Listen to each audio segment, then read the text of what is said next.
Close your eyes for a moment and imagine this. You stand on a shoreline.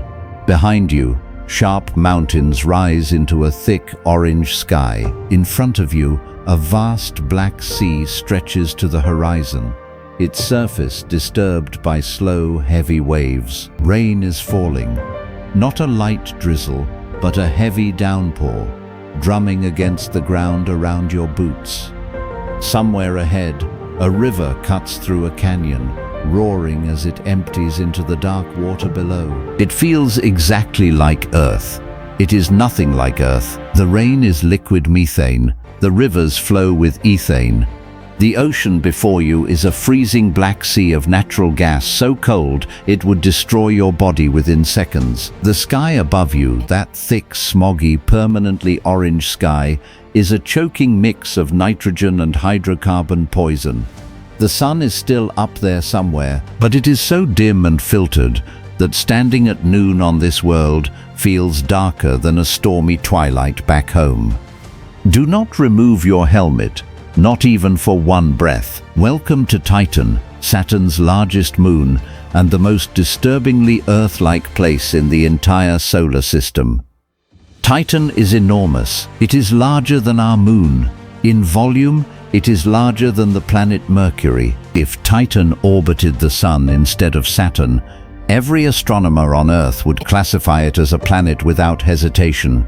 But size is not what makes Titan special. What makes Titan special is that it is the only moon in our solar system with a real dense, complex atmosphere. Not a thin wisp of gas, no traces of oxygen, a full, thick, layered atmosphere, so dense that the air pressure on Titan's surface is 1.5 times stronger than what you feel standing at sea level on Earth.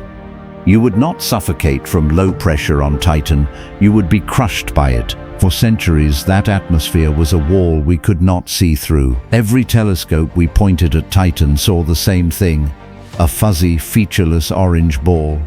A world with secrets that refused to share them. Scientists could measure its size and estimate its composition, but what about its surface? Completely hidden, completely unknown. What was under that haze? For 300 years, nobody knew. In 2004, we stopped guessing. The Cassini spacecraft arrived at Saturn after a 7-year journey through the solar system, carrying a passenger, a small probe called Huygens, named after the Dutch astronomer who first discovered Titan in 1655. Huygens had one mission: fall into Titan, survive as long as possible, send back everything. On January 14, 2005, it detached from Cassini and plunged into Titan's atmosphere at 22,000 kilometers per hour. Parachutes deployed. The descent began. For 2.5 hours, Huygens dropped through layers of orange hydrocarbon haze, swirling chemical clouds, and temperatures dropping to -179 degrees Celsius. While its instruments recorded everything and its cameras stared downward into the murk. Then, a few kilometers above the surface, the haze thinned. The cameras captured something that stunned scientists into silence. Not craters, not bare rock, not the dead, broken landscape of our moon. Rivers. Branching, winding river systems carved into the terrain exactly the way water carves rivers on Earth, except these were cut by liquid methane. Coastlines, valleys, and beyond them, vast, dark, utterly still lakes. Huygens touched down with a soft thud. It had landed on ground that yielded slightly under the impact. Not rock, not ice. Something softer. The surface of Titan was damp, soaked in liquid hydrocarbons, the consistency of wet sand or soft mud after rain. The most alien world we had ever seen looked, in almost every way, like a place we had been before. Now go north. Near Titan's north pole, the landscape changes. The lakes enlarge, the weather worsens. Thick black methane clouds gather and unleash storms, real storms, with rain, runoff and flooding that feed into seas large enough to have their own weather systems. The largest is called Kraken Mare.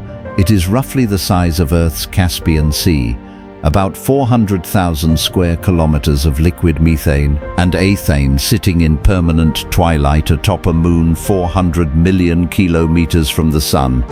It has coastlines, it has depth, it has waves shaped by Titan's slow winds. If you fell into it, you would die in a way that is almost impossible to describe. Liquid methane is much less dense than water. There is almost no buoyancy. You would not float, you would sink, straight down, fast, into absolute darkness, into cold that would shut your body down completely, with nothing around you but black liquid gas and silence. Nobody would find you. Nobody could. The sea would not even notice. Somewhere in all of this there may be life. Not life as we know it. Not a life that drinks water or breathes oxygen. But scientists have proposed that certain single-celled organisms could theoretically survive in liquid methane using hydrogen instead of oxygen, producing methane as a byproduct, living at temperatures that would instantly destroy anything from Earth. We have not found them, we have not ruled them out, and we are going back to look. NASA's Dragonfly mission is currently in development, a nuclear-powered rotorcraft the size of a car that will fly through Titan's thick orange atmosphere, hopping between locations, sampling the surface chemistry, and searching for signs of prebiotic molecules or anything more surprising. It is scheduled to arrive at Titan in 2034. Think about what that means. We are building a drone. We are sending it to a moon 400 million kilometers away. We are going to land it on the shore of a methane sea and let it fly through alien skies looking for life. Not in science fiction, in 9 years. Titan sits out there right now, completely indifferent to us. Its methane rain falls into its carbon seas, its rivers carve deeper into its hydrocarbon valleys, its orange sky swirls overhead, blocking the sun and hiding its secrets under layers of chemical haze that took us 300 years to see through. It looks like Earth. It would kill you like nowhere else in the solar system, and in 2034, we are going to land on it. Whatever awaits on those shores, whether it is just chemistry or something more, is about to have its first visitor. We are coming.